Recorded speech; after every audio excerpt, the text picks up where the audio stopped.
Olá, está começando mais um programa, o Niso Comunidade. No programa de hoje vamos falar sobre economia e maratona com o professor Marcos Antônio Canhada. E vamos receber também as alunas ganhadoras do concurso Praça Uniso, Brenda Rodrigues, Marcela Ferreira e o professor Rafael Neves do curso de Arquitetura. Está no ar o Niso Comunidade.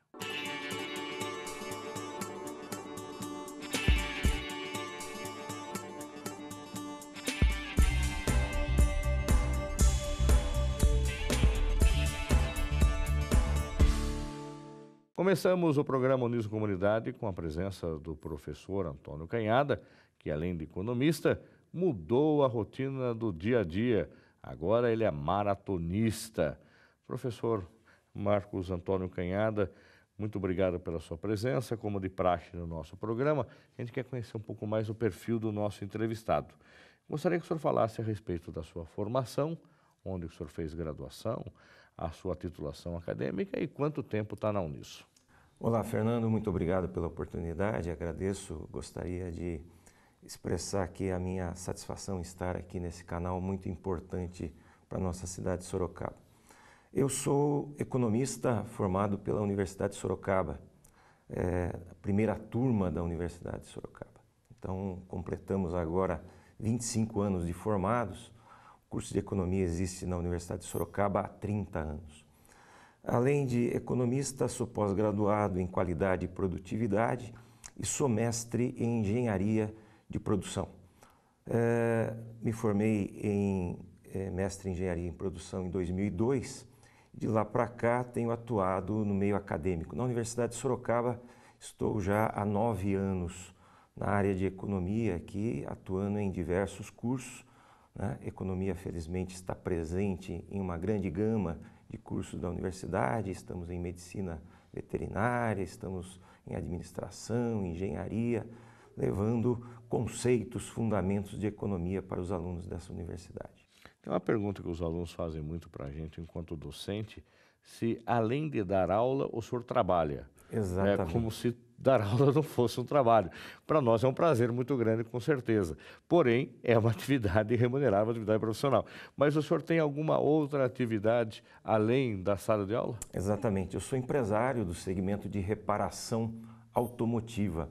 Já tenho uma empresa há cerca de 20 anos atuando na reparação de automóveis para grandes empresas. Mas realmente o que me motiva é lecionar, né? Essa empresa, ela sustenta a minha casa, ela movimenta a minha vida, mas eu preciso, para viver, dar aula, e é isso que faço com grande intensidade. Então, eu costumo dizer aos alunos, a minha jornada tem normalmente 15 horas por dia, né? Então, a gente começa às 7h30 da manhã e termina normalmente 20 para as 11 aqui na universidade, mas sempre com muita satisfação, com muita alegria, né? Porque faço aquilo que gosto, aquilo que planejei fazer na minha vida. E aí, num certo momento da sua vida, levando aí o seu cotidiano da sua atividade na oficina, a sua atividade enquanto docente, o senhor percebeu que precisava tomar alguma outra atitude e uma mudança de hábito. Foi isso que levou o senhor hoje a se intitular um maratonista? Perfeito, Fernando. Agradeço a oportunidade de falar sobre isso. Realmente foi uma mudança na minha vida. Eu, num certo momento, quando fiz 50 anos de idade... O senhor está com quanto hoje? 52,5. Tá. Prestes a completar 53. Ao completar 50 anos, eu estabeleci a seguinte visão. Nós temos na vida alguns trajetos. Eu costumo dizer que a gente tem do 0 aos 20 anos de idade um trajeto que eu chamo de decolagem. A gente inicia o processo de decolagem na nossa vida. Dos 20 aos 50, nós fazemos a etapa de cruzeiro, a etapa de navegação, fazendo uma analogia aí com um voo, né? E a partir dos 50 anos, a gente iniciaria aí um processo de aterrissagem. Então, chegando aos 50 anos, eu falei, puxa, eu preciso mudar isso, né? Fazer com que essa minha aterrissagem, chegar ao fim da vida, seja um processo mais ameno, mais tranquilo. Então, eu falei, o que fazer? E aí, pensando no esporte, para tentar mudar o processo físico, porque porque na verdade a gente tem um declínio físico a partir dos 50 anos, imaginava eu na minha vida, né? Então iniciei pensando no esporte e achei na corrida um esporte democrático que me permitiu então, através de uma metodologia, e isso eu aplico aquilo que eu aprendi na vida acadêmica, quer dizer, para executar o que eu executo hoje, ou seja, me tornar um maratonista.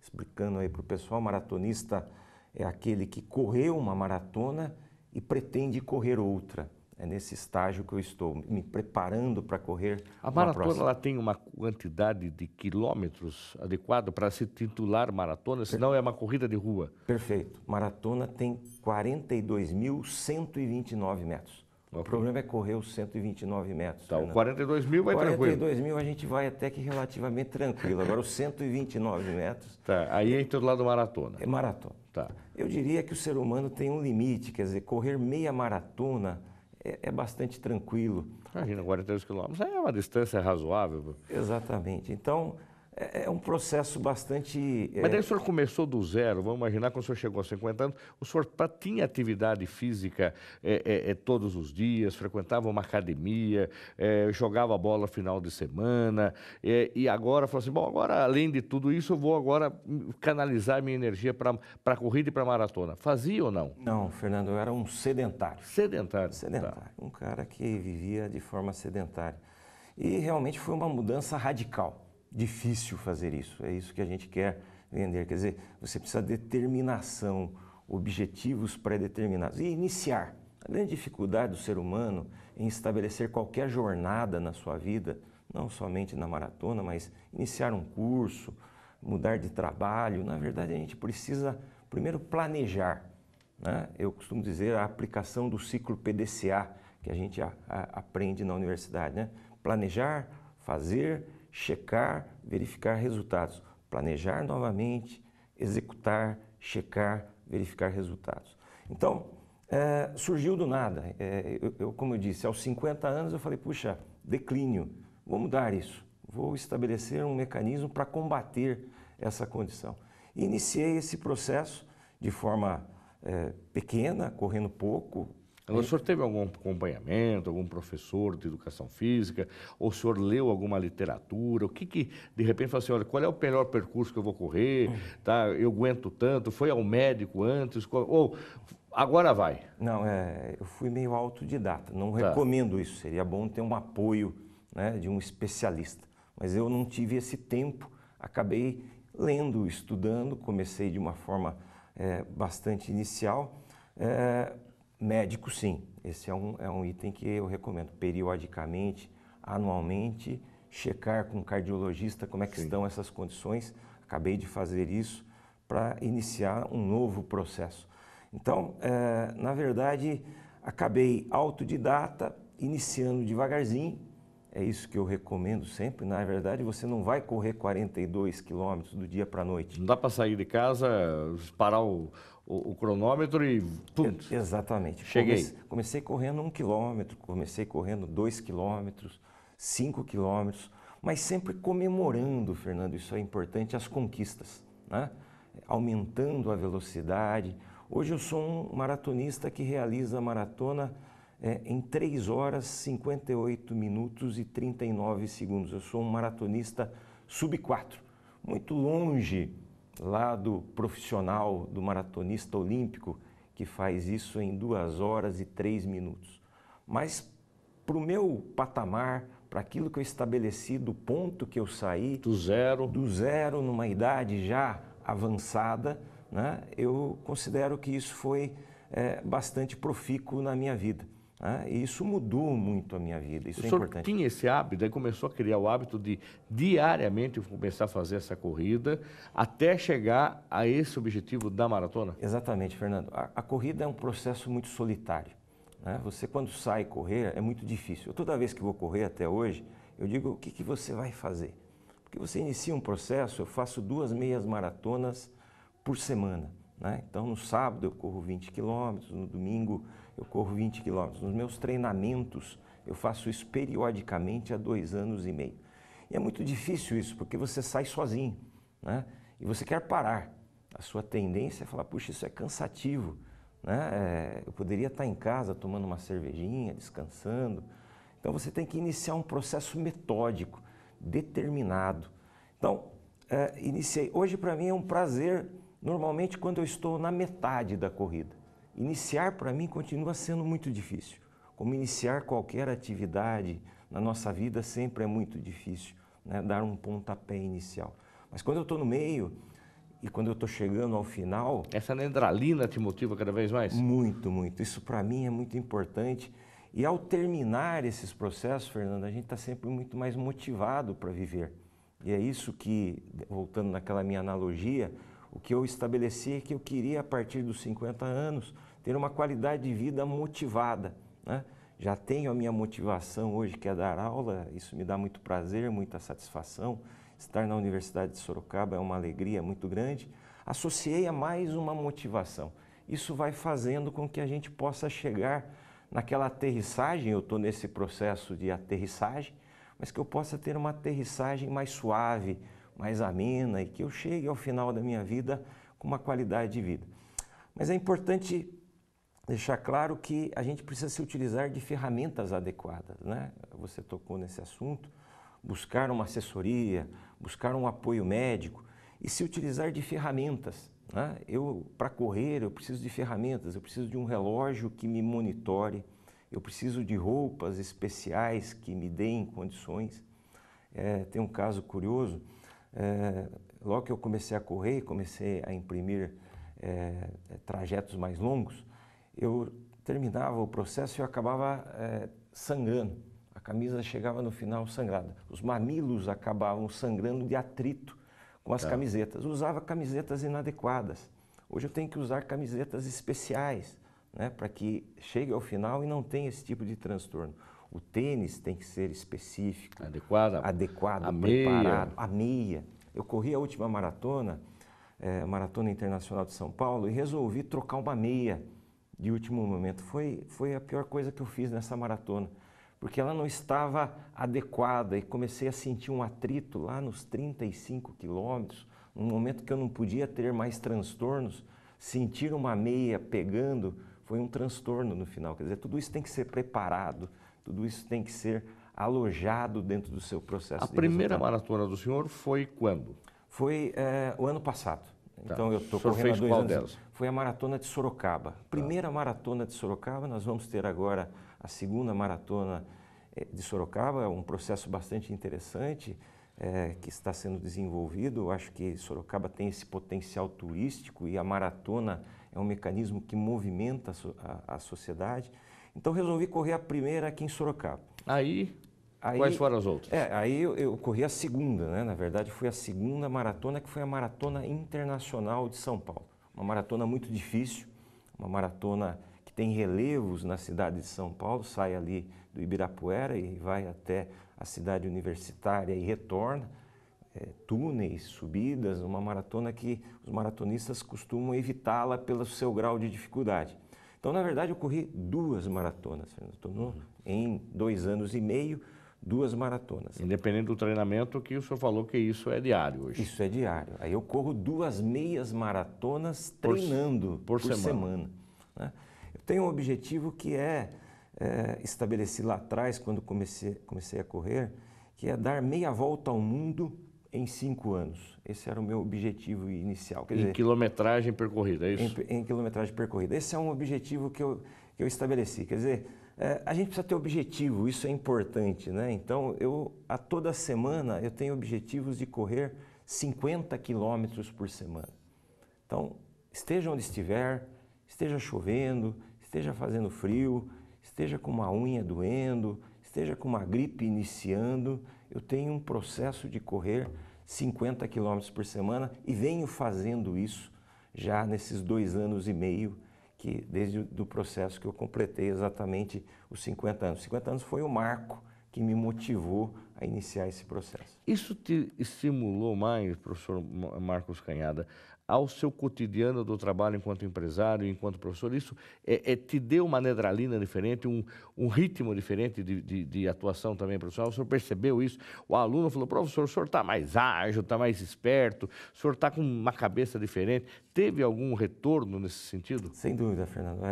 Houve uma mudança muito grande na minha vida, inclusive nesses aspectos motivacionais, com a família, né? Minha esposa agora está começando a correr, vai fazer a sua primeira meia maratona, motivada por mim. Hoje eu sou o treinador informal dela, na verdade eu sou o motivador dela. Então ela já está se preparando para correr a sua primeira meia maratona. Então, uma melhoria de qualidade na família.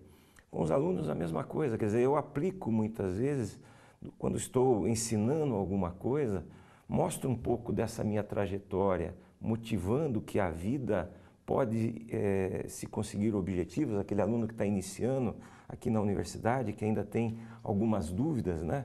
A gente motiva, mostrando a carreira da gente. Quer dizer, eu estou chegando ao final da minha vida, mas motivado para conseguir novos objetivos. Você que está aí com 20 anos de idade, tem toda uma vida pela frente, tem que estabelecer seus objetivos claros para que você possa alcançá-los. Então, realmente me motivou na empresa, na minha gestão, nos meus relacionamentos, de uma forma bastante ampla. E teve aluno que já falou que já se empolgou de repente no cafezinho, no horário do intervalo. Professor, dá umas dicas para mim.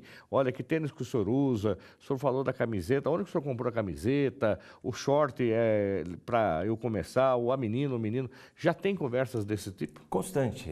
Eu procuro usar minhas redes sociais nesse aspecto de motivação, né? As redes sociais são úteis nesse aspecto, exatamente para motivar. E a gente vai percebendo que as pessoas vão se motivando. Como eu digo, o meu objetivo não é só motivar a correr. Correr é uma característica que muitas pessoas não vão se adequar, vão achar que isso não é legal. Eu acho que é buscar um esporte de forma geral. E não só isso, quer dizer, aplicar isso na forma como a gente encara a vida. Isso para mim é muito importante. Quer dizer, eu vendo muito essa ideia para os meus alunos, para os meus amigos, de uma forma geral. Quer dizer, conquistar objetivos depende principalmente de planejamento. Não adianta você sair aqui hoje e falar, puxa, estou motivado com o professor, amanhã eu vou começar a correr. Primeiro precisa planejar isso, precisa iniciar um processo de planejamento. Eu vou correr quanto, como, onde, com quem? Eu vou me preparar para fazer isso de que forma? Aí iniciar, que é o do, né, no PDCA, Plan Do. Fazer agora de uma forma efetiva, determinada. Hoje não dá, dá. Hoje não posso, posso. Hoje eu não vou, vou. Né? Determinado. As minhas metas não foram alcançadas. Eu estou nessa semana aqui, iniciei a minha semana correndo 15 quilômetros no domingo. Ontem, antes do Jogo do Brasil, corri 5 quilômetros, fiz um treino curto. Estou devendo, quer dizer, não chegou nos meus 50 quilômetros, eu tenho até sábado para concluir isso. O senhor põe tudo numa planilha, com certeza, como economista, maneja um Excel como ninguém. O senhor planilha tudo isso? O senhor tem esses dados? Eu uso muito isso de forma cerebral, Fernando. Correr, além do aspecto físico, demanda muito a questão cerebral. Você não vai conseguir fazer uma maratona se você não exercitar o seu cérebro. Então, esses controles eu uso tecnologias, né? O celular permite. O celular que me permite. E o telefone, na verdade. Telefone, via relógio, tá. Tudo isso aqui se comunica hoje. Tá. Então eu estou, por exemplo, esse equipamento aqui está monitorando, tem hora que ele está dizendo aqui para mim, mexa-se, porque ele está dizendo você não está no ritmo que você deveria estar. Tá. Então, ele é simulador. É um simulador. Então, tá. Hoje isso está muito controlado, as planilhas acabam não sendo mais necessárias em função da dos tecnologia. Dados que são preservados aí. Exatamente. Então, tudo isso é monitorado de uma forma eficiente. Mas eu exercito muito a capacidade cerebral, né? Durante a corrida, eu estabeleci planos para conseguir. Eu preciso estar com o meu cérebro ocupado. Então, durante as minhas corridas, eu faço planejamentos da semana, planejamento de vida, faço a minha parte de fé durante as corridas, é um momento onde eu exercito a minha reflexão de como eu estou me comportando em relação à sociedade, a minha relação com os amigos. Então, durante todo esse trajeto, eu tenho um plano para que o meu cérebro estabeleça a busca daquele resultado que inicialmente foi estabelecido. Isso relaxa, porque se eu estiver correndo e, consequentemente, só pensar na minha corrida, só pensar nos meus passos, na minha respiração, eu posso cansar mais do que se, de repente, eu canalizar essa minha energia para outros pensamentos? Perfeito, Fernando. Você está certíssimo. Quer dizer, se você correr pensando na corrida, você para logo em seguida. Porque correr é exaustivo, é cansativo. Você precisa estar com alguma coisa no seu cérebro motivando. Eu sempre digo, onde eu corro? Eu corro na Marginal de Sorocaba. Eu normalmente percorro a Marginal, saio de Sorocaba e vou até Votorantim e retorno. Esse é o meu trajeto bastante cotidiano. Uma região bela, maravilhosa, nós temos um rio Sorocaba preservado, bonito. Isso me motiva, quer dizer, eu estou agora treinando minha esposa e minha esposa tem um hábito que eu estou corrigindo nela, que é correr ouvindo música e correr olhando para o chão. Né? Então eu estou corrigindo isso nela, tirar a música, perceber o som ambiente, né? E olhar para a natureza, para que você tenha, e aí trazer alguma coisa para o seu cérebro, para que você possa se organizar e começar a perceber que aquilo está prazeroso, que aquilo te traz felicidade. Porque se você for fazer isso como sacrifício, aí não vai sair nada. Aí você vai desistir, você vai falar, puxa, tem coisas mais interessantes para fazer. Muito então, bem. Realmente requer um plano, requer motivações, requer uma preparação inicial. Tudo isso, então, teve um início, teve dificuldades, eu tive derrotas, planejei correr 5 quilômetros e não consegui, tive que parar, tive que andar. Mas eu falei, não, vamos lá, vamos continuar, vamos replanejar, vamos reorganizar isso, até que você consiga hoje estabelecer isso como uma rotina, como um hábito, né? E eu costumo dizer que para mim isso está na minha vida até o fim da minha vida agora, né? Eu preciso correr assim como eu preciso comer, né? Estabeleci isso como um hábito na minha vida e isso é uma prioridade, é um fundamento. Preciso correr, preciso comer e preciso ensinar, né? Então essas são 3 pilares que estão aí presentes, né, para parar em pé. Muito bem. Senhor Canhada, nós teremos muito mais assuntos para tratar, principalmente economia. O senhor, como especialista que sempre está nas emissoras de rádio da cidade de Sorocaba, falando sobre economia, mas isso vai ser um tópico, aí, um tema para um próximo programa nosso. Eu acho que esse, mais do que nunca, serve de motivação, principalmente agora para as férias que estão começando, para quem está nos acompanhando aí, tá? Se estimule e, de repente, encaixe aí na sua vida uma atividade física dessa natureza que tem um custo extremamente barato, né? A não ser os equipamentos, lógico, aí um tênis de qualidade, uma vestimenta de qualidade, que você pode procurar uma loja na cidade que vende esse tipo de produto e começar a sua atividade. Mas eu gostaria que o senhor deixasse um contato para quem está nos acompanhando, de repente, puxa vida, o senhor começou desse jeito, o senhor queria bater um papo com o senhor, para saber um pouco mais, como é que é esse percurso, que horas que é melhor, correr de manhã, de tarde, de noite, de madrugada, enfim, tá? Um e-mail do senhor institucional que a gente possa disponibilizar para quem está nos acompanhando. Eu tenho o meu e-mail aqui da universidade, que é marco.canhada@prof.uniso.br, e tenho as minhas redes sociais, Instagram, Facebook, o pessoal pode me procurar, tem uma página, Professor Marcos Canhada, que é uma página onde a gente fala de economia. No Facebook? No Facebook, onde a gente atua aí nos meios econômicos, sempre falando bastante. Eu queria salientar, Fernando, a minha alegria novamente de estar aqui, nesses meus contatos com a mídia, encontro aí os alunos aqui de jornalismo da Universidade de Sorocaba e sempre fico muito feliz em ver produtos de qualidade aí no mercado, tanto no meio televisivo, no meio radiofônico, com muita qualidade. Encontro alunos, às vezes, que a gente deu uma entrevista aqui dentro, ainda em fase de treinamento, e hoje encontro esses profissionais no mercado com grande qualidade, em grandes instituições, sempre fico muito feliz. Então, quero agradecer a oportunidade de ter estado aqui com você. Nós que agradecemos. Nós vamos para um rápido intervalo, daqui a pouco a gente vai falar sobre o concurso Praças da Uniso. Não saia daí, voltamos já.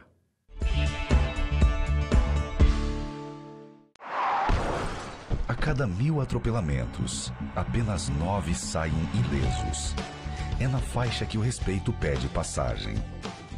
Pedestre, sinalize com o braço estendido a intenção de atravessar na faixa. Condutor, freie para que o pedestre passe com segurança na faixa. Use o pisca-alerta para avisar o veículo de trás da sua intenção de parar para o pedestre. Com atitudes simples, fazemos um trânsito melhor.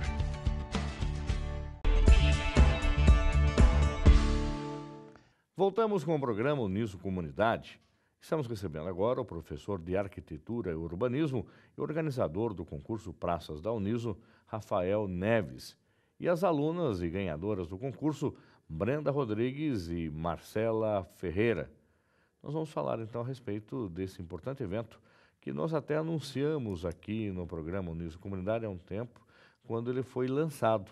Lembrando que todos os alunos da Uniso podiam participar, bem como funcionários e professores.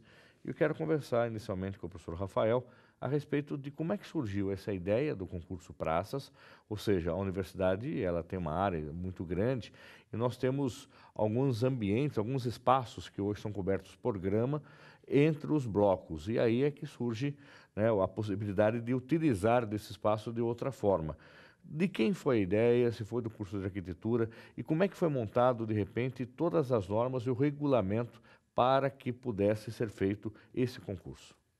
Bom, o concurso veio de um anseio da própria reitoria, né, de realmente integrar mais aquelas emblemáticas 4 praças, né, aqueles 4 quadrados gramados, entre os blocos do A até o bloco D. Qual o tamanho deles, o senhor lembra de cabeça? Eles têm 15 por 15, né? Realmente, então, é um desenho bem puro ali, né?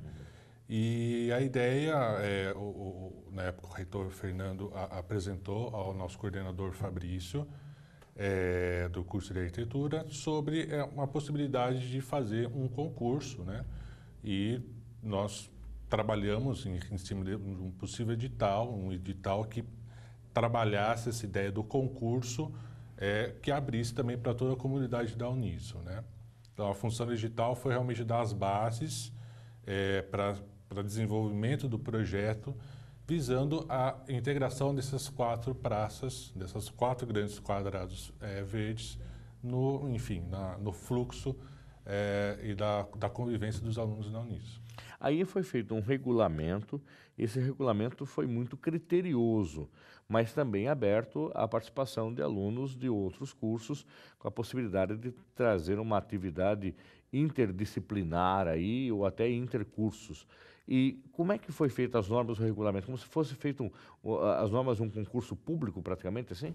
Sim, a gente tentou ser bem criterioso, como você mesmo falou, da questão digital, então a gente teve um cuidado da publicação dele, de anunciar para a comunidade toda da Uniso. Então, no site da própria instituição tinha ali a publicação e realmente incentivava a todos os alunos, professores e funcionários a participarem, né?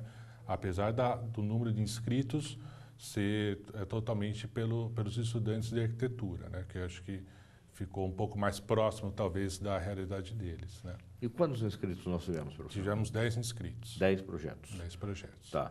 E cada projeto, o número de alunos, em média, quantos Em média, alunos? de 2 a 3 alunos. Tá. Foram grupos pequenos. O edital recomendava de até 5 integrantes, né?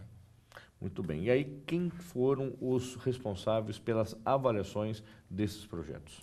Nossa banca de avaliação ficou a cargo dos nossos 3 reitores, mais da Wilson, que realmente acompanha toda a questão de obra aqui. O engenheiro responsável. O engenheiro responsável, mais 2 professoras do nosso colegiado de arquitetura e urbanismo, mas pertencentes à área ali de paisagismo, que foi a professora Juliana e a professora Graziella, e além do coordenador do nosso curso, que é o Fabrício Linardi. Muito bem.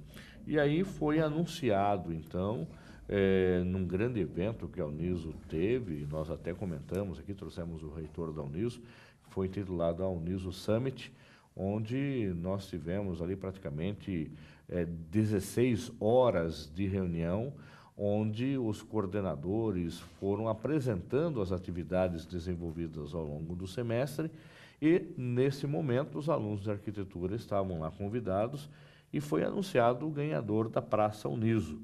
A Brenda, quem estava lá era a Brenda ou a Marcela? Tá? De manhã, Marcela. A Marcela estava de manhã, né, que foi em primeira mão, e as duas estavam à noite. Então, vamos começar pela Marcela, então. Marcela, como é que foi, de repente, você estar assistindo esse evento dos professores? Você sabia que era uma das finalistas, porém, foi anunciado e você foi lá na frente de todos os professores, estávamos praticamente 150 professores lá, falar a respeito desse projeto. Foi uma surpresa, porque o outro grupo que estava lá também eram concorrentes bem fortes, o projeto deles também estava muito bom. E realmente foi uma surpresa, principalmente na hora que tive que subir lá, realmente não esperava. E, nossa, realmente na hora que a gente não espera, a gente nunca sabe o que falar, fica um pouco atrapalhada. Mas foi legal, foi muito interessante. Mas vamos saber um pouquinho mais sobre você. Quero que você fale. Você é de Votorantim e por que escolheu arquitetura? Entre a gama enorme de cursos da Universidade de Sorocaba, por que arquitetura? Bom, quando eu me formei de ensino médio, eu sempre tive interesse para essas áreas mais voltadas para criação, para design. E eu cheguei a quase me matricular num curso de moda, só que ainda não estava 100% contente. Eu falei, não, eu quero alguma coisa mais... Não sei, ainda não estava... Eu comecei a pesquisar cursos e entrei na grade de arquitetura e eu vi que eu me interessei muito por todas as aulas. Eram aulas que eu queria assistir. Falei, então... Vamos ver. Eu não tinha nenhum conhecido na área, não tinha conversado com ninguém. Você não tem ninguém na família que é da engenharia, da arquitetura, não? Ninguém. Então, eu entrei meio... Falei, vamos ver o que que... E desde o primeiro semestre eu já comecei a me interessar por tudo, gostei muito das aulas, ficava ansiosa para o próximo semestre, E aí cada vez mais eu fui me interessando mais pela... Você se forma no final deste ano? Não, eu terminei agora o 10º. Você terminou agora no meio do ano, então, Isso. você terminou o 10º semestre, é isso? E você já fez estágio na área, está trabalhando na área, como é que está a sua vida profissional? Sim, eu comecei, meu primeiro estágio eu fiz no 3º semestre, aí eu estou no meu 3º estágio já. Tá, você fez estágio onde, em que áreas da arquitetura, onde foi? Primeiro eu trabalhei num escritório em Sorocaba, ele era mais voltado para acompanhamento de obras. Fazia pedidos de materiais e também projetos, foi um dos escritórios que eu mais aprendi. Programas, essas coisas, foi um dos que mais me ajudou, principalmente que logo no 3º semestre já arrumar alguma coisa já me ajudou muito. Aí depois desse eu fui para um outro escritório de arquitetura, em Votorantim dessa vez. Era um escritório mais voltado para projetos de edifícios, que também achei muito interessante, né? Porque você já sai daqueles projetos de casa e já vai para alguma coisa mais... E agora eu estou na prefeitura de Votorantim, que eu trabalho também com projetos, mas mais voltado para urbanismo. Que é o seu desejo, o seu sonho? Sim, é o que eu mais me interesso. A gente entra se interessando mais para a parte de casa e a gente sai gostando mais da parte de urbanismo. Eu, pelo menos, foi assim. Muito bem. Vamos conhecer também um pouco mais a Brenda. Brenda, você é de Sorocaba? Votorantim. Tá, também de Votorantim? Coincidência? Já eram amigas lá ou não? Não. Se conheceram aqui na faculdade? Não, nos conhecemos em No trabalho. Tá, você tem quantos anos, Brenda? Eu tenho 21. Tá. E por que escolheu arquitetura? Desde pequena, eu me voltava mais para essa área dessa parte de artes, mas gostava também de design, coisas assim. E depois que eu me formei no ensino médio, foi a mesma coisa que a Marcela. A gente fica meio confusa do que escolher. E aí tem um conhecido dos meus pais que ele é arquiteto e eu gostava muito do trabalho dele, de como ele contava sobre arquitetura. E eu quis tentar ver como que eu gostaria, se eu ia gostar. E no fim, gostei. E você está fazendo estágio? Já fez estágio? Meu primeiro estágio foi na Prefeitura de Votorantim, lá que eu conheci a Marcela, foi no 5º semestre. E eu comecei no setor de projetos com a Marcela, até que lá que a gente decidiu fazer o projeto da praça. E depois agora eu estou na parte de análise de projetos. Também na Prefeitura? Também na Prefeitura de Votorantim. Muito bem. E aí vocês escolheram, vocês desenvolveram peças para a Praça da Uniso, como o professor Rafael já falou, do critério de avaliação. Vamos ver algumas imagens e aí eu quero que vocês expliquem para mim, para quem está nos acompanhando, quais são. Vamos para a primeira prancha, tá, do trabalho que vocês desenvolveram.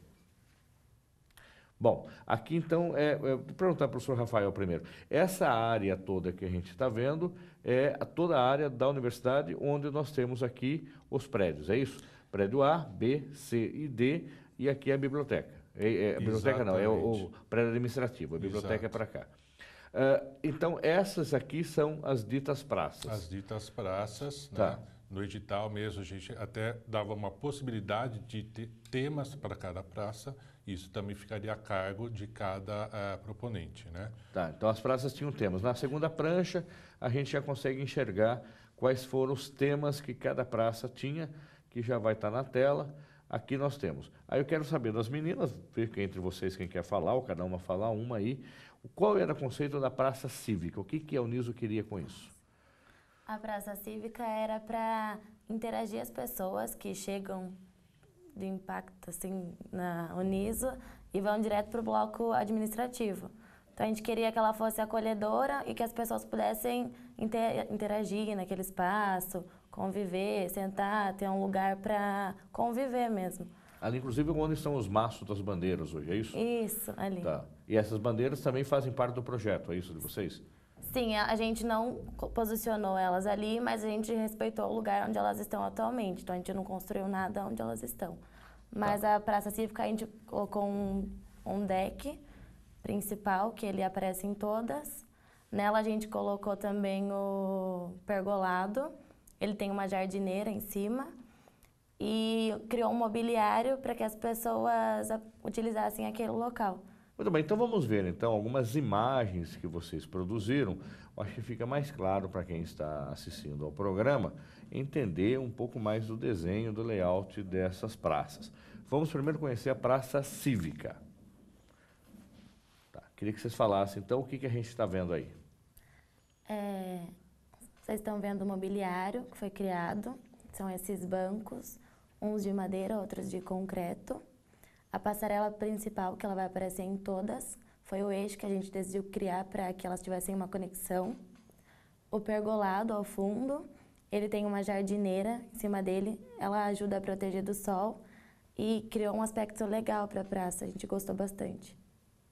Aí mais um ângulo da praça, é isso? Então esses móveis aí pode o aluno tirar esse banco, colocar no lugar. E a ideia é ter uma mesa que tenha uma árvore no centro mesmo? Isso, que ela faça a sombra. Tá, muito bem. Esse é o pergolado, Pergolado. Isso? Tá, muito bem. E aí, que tipo de planta vocês estão pensando em colocar em cima? Como é que é a ideia? Flores?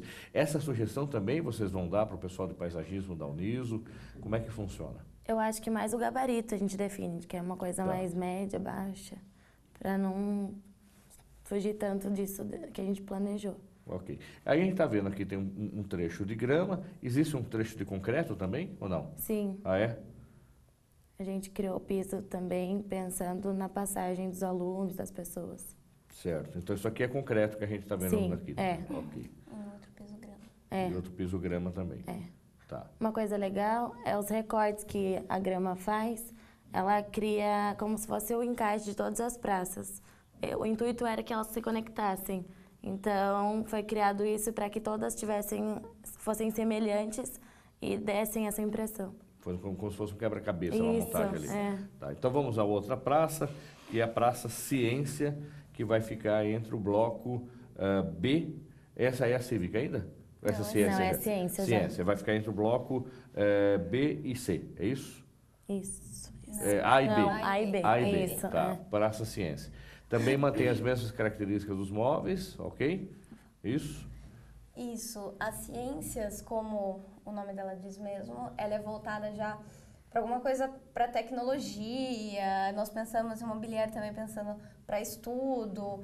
Então, essa cobertura dela, os pilares dela, eles são ocos e acima dela teria algumas placas solares para que gere energia e abaixo nessa mesa ficariam cabos para que os alunos pudessem carregar os celulares. Então, a gente aproveitou as mesmas mesas da Cívica para que esse furo na mesa seja certinho para o encaixe do pilar e possa sair os cabos, para que os alunos possam carregar o celular enquanto ficam lá. Notebook, dá para colocar tudo ali. E também tem uma vegetação para criar uma sombra nessa área. E a área de trás, ela tem um mobiliário para você também poder sentar com o notebook, é uma mesa mais alta, que é esse do fundo. E esse mais aqui na frente é um mobiliário com vários módulos em cubos, que o aluno também, a gente pensou no aluno poder mexer nele, deixar da maneira que quer para poder se acomodar. Muito bem. E aí, então, essa continua sendo a ciência, é isso? A ciência. Sim. Tá. Então, vamos para outra praça agora, diretor, que é a Praça Artes agora. Essa aí, é isso? Isso, essa. Tá. Qual é o conceito dessa praça? A gente criou um piso aquarela para se encaixar no tema dela. E o palco, uma coisa que vários alunos sentiam falta, que nos pediam bastante quando a gente estava pensando nas ideias, a gente quis perguntar também para as pessoas. E é o palco fixo daí? É, o palco é fixo. E ele segue o desenho daquele negócio de encaixe que a gente falou, então ele mantém isso. Tá. E aí tá um fotógrafo aí para fazer umas imagens. Tá. O aquarela que você fala é esse tons do piso, é isso? Isso. Tá. Ok. E esses móveis? Eles são acoplados no pergolado, né? São pendentes. E a gente quis um mobiliário diferente para que os alunos ficassem confortáveis mesmo. É um ambiente de descompressão. Ok. Tem mais imagens, aí tem um outro... Aqui também é um pergolado, é isso? Isso. Ele vai Isso, ter pergolado. não vai ter nada em cima dele, é isso? Não, esse não. E como ele tem as árvores dentro, então elas são umas árvores de porte pequeno, né? Mas para gerar sombra lá dentro também. E também tem esses, tipo futon, para o aluno poder deitar. Tá, que são esses... Isso. Tá. Esse material do que vai ser? Pensei em couro, Tá. para continuar sendo confortável, macio, mas por ser uma área externa. Ele aguenta bem ali. durabilidade. Tá. Muito bem. Vamos então para a última praça. Tá? Tem mais uma imagem aí desses futons, que é esses ambientes que os alunos podem deitar, sentar. Tá? E tem aí a praça de esporte, é essa. Tá. O que é essa praça? O que tem nessa praça? A de esportes, nós pensamos em dedicar principalmente para os alunos que eles praticam esportes nessa área mais aqui na frente, próxima ao SAA. Nós pensamos então em deixar uma área mais livre nela. Aquela parte ali ao fundo já é um gramado, não tem muito equipamento, que é justamente para os alunos poderem praticar algum esporte. Tem essa área que é uma arquibancada, nós pensamos também que pode servir para fazerem manobras de skate. E ali no fundo tem essas mesas para ping-pong. Pela área não ser... São mesas fixas daí, são mesas fixas para ping-pong? Não, fixas. Tá. Elas vão ser de alvenaria mesmo, é isso? Então, nós pensamos sempre, poderia ser aquela em madeira, que é a madeira curva, mas por ser fixa e para maior durabilidade em alvenaria. Pode ser alvenaria também. Tá. E esse espaço aqui que vocês falaram que pode ter manobra para skate, é isso? Isso, também é uma área de convívio, também podem aproveitar essas escadas para prática de exercícios. Certo. Muito bem. Tem mais imagens aí. E o que aqui são cadeiras, é isso? Bancas? Sim, como se fossem umas redes para a pessoa poder sentar. Tá. Muito bem. Tá aí. Então, aqui não é piscina, conforme o desejo do nosso diretor, tá? Que achou que ia encher d'água aí para poder se divertir. Então, também não é seria piscina. Interessante. Tá? Vai ter um escoamento de água sem problema nenhum. Tá certo. Ok? Então, professor, como é que você avaliou esse trabalho, os outros, a dificuldade? De repente, a gente teve acesso lá, enquanto docente, na explicação do segundo colocado também, tem uma explicação muito boa, muito interessante. Como é que se chegou a essa conclusão de que esse era o melhor trabalho? A comissão teve um trabalho árduo, porque nós destacamos 2 trabalhos, né? E o segundo colocado também tinha um trabalho muito interessante. E diria que ficamos ali uma tarde inteira discutindo, né? Para chegar na solução vencedora. O trabalho delas se destacaram pela própria viabilidade, né, das soluções espaciais. Tem uma questão também de manutenção, né, que era algo que a comissão apontou como algo interessante, né? Então, como trabalhar um projeto de uma maneira que ele se sustente por um longo período, né? Então, nesse sentido, elas foram bem felizes e acho que foi um dos grandes aspectos que levou ao prêmio, né? E vocês perceberam isso? Deixa eu perguntar para a Brenda, com relação ao custo-benefício, vocês tinham valores para trabalhar ou não tinham? Era só por a imaginação e de repente eu posso fazer simplesmente um gramado com alguns pisos táteis no meio, ou poderia imaginar uma escavação entre o subterrâneo de um bloco para o outro? Vocês tinham algum limite ou não? De valor para sonhar, para pensar? A gente não tinha valores. Mas desde o princípio a gente quis pensar na viabilidade do projeto para que ele fosse realmente executado. Então a gente quis pensar em materiais simples e fáceis de ser executados, formas simples, mas que dessem vida ao local.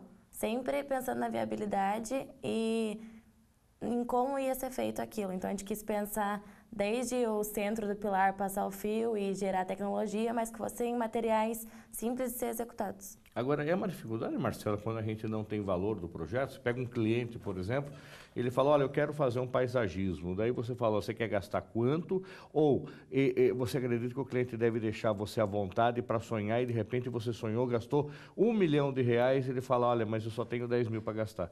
Existe isso? Como é que funciona esse paralelo? Olha, eu só tenho 10 mil, então eu vou encaixar o projeto nos 10 mil. Ou fico livre, faço o que eu quero, depois eu vou ver se o cliente aprova ou não.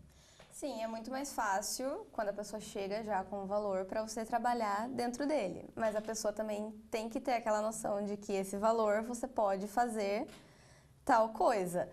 Porque se chega sem falar exatamente quanto que vai gastar ou só uma noção, uma pequena noção, a gente pode acabar realmente fazendo algo muito além.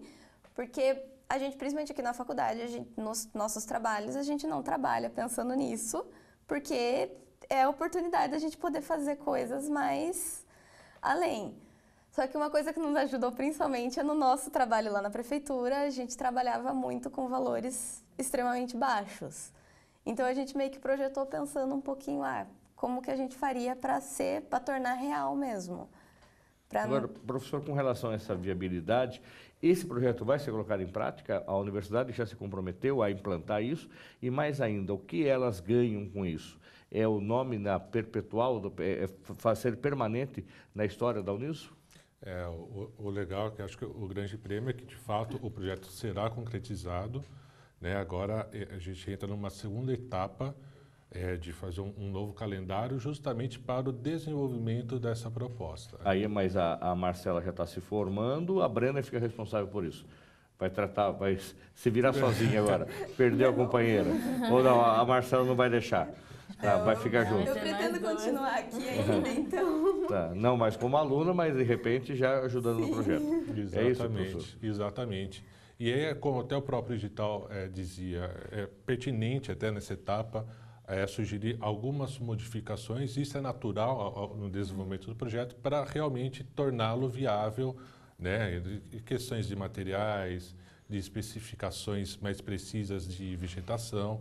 Mas isso é algo que elas participarão juntamente com a equipe de engenharia, né, de obras da universidade, na implantação efetiva do projeto. Bom, e para a gente encerrar então, como de praxe, a gente sempre disponibiliza um e-mail de contato, Face, Instagram, enfim, se as pessoas quiserem conversar com você, de repente jovens que têm interesse, sonho em ser arquitetos, vale a pena fazer arquitetura na Uniso, quero saber das meninas como é que é o curso, bater um papo. Queria que a Marcela falasse então um e-mail de contato, Face, Instagram, como é que faz para falar com você? Bom, eu uso um Instagram que eu faço uns projetinhos por conta própria de maquete eletrônica e eu costumo usar esse Instagram por ter um nome mais simples, mais fácil de gravar. Seria por esse, é mf.maquetes. mf.maquetes. Isso. Muito bem. E você, Brenda, como é que faz para conversar com você? Pode me chamar no Instagram também. Tá. É @BrenRodrigues_. Bren Rodrigues _. Tá. Professor Rafael, da mesma forma, um e-mail institucional do senhor, para quem queira saber um pouco mais sobre o curso de arquitetura da Uniso, ou de repente querer fazer uma parceria. Será que não tem alunos que possam vir desenvolver uma praça aqui na nossa entidade, na nossa associação? A gente quer fazer um projeto de paisagismo. Será que o curso poderia dar uma força? Sim, eu fico disponível no e-mail rafael.neves@prof.uniso.br. Muito bem, muito obrigado mais uma vez, sucesso para vocês. O programa Uniso Comunidade vai ficando por aqui. Se você quiser entrar em contato com a nossa produção, é só acessar o Facebook, Uniso Comunidade. Curta lá. Você também pode rever esse e outros programas acessando o nosso canal no YouTube, é a TV Uniso. Até o próximo programa. Até lá!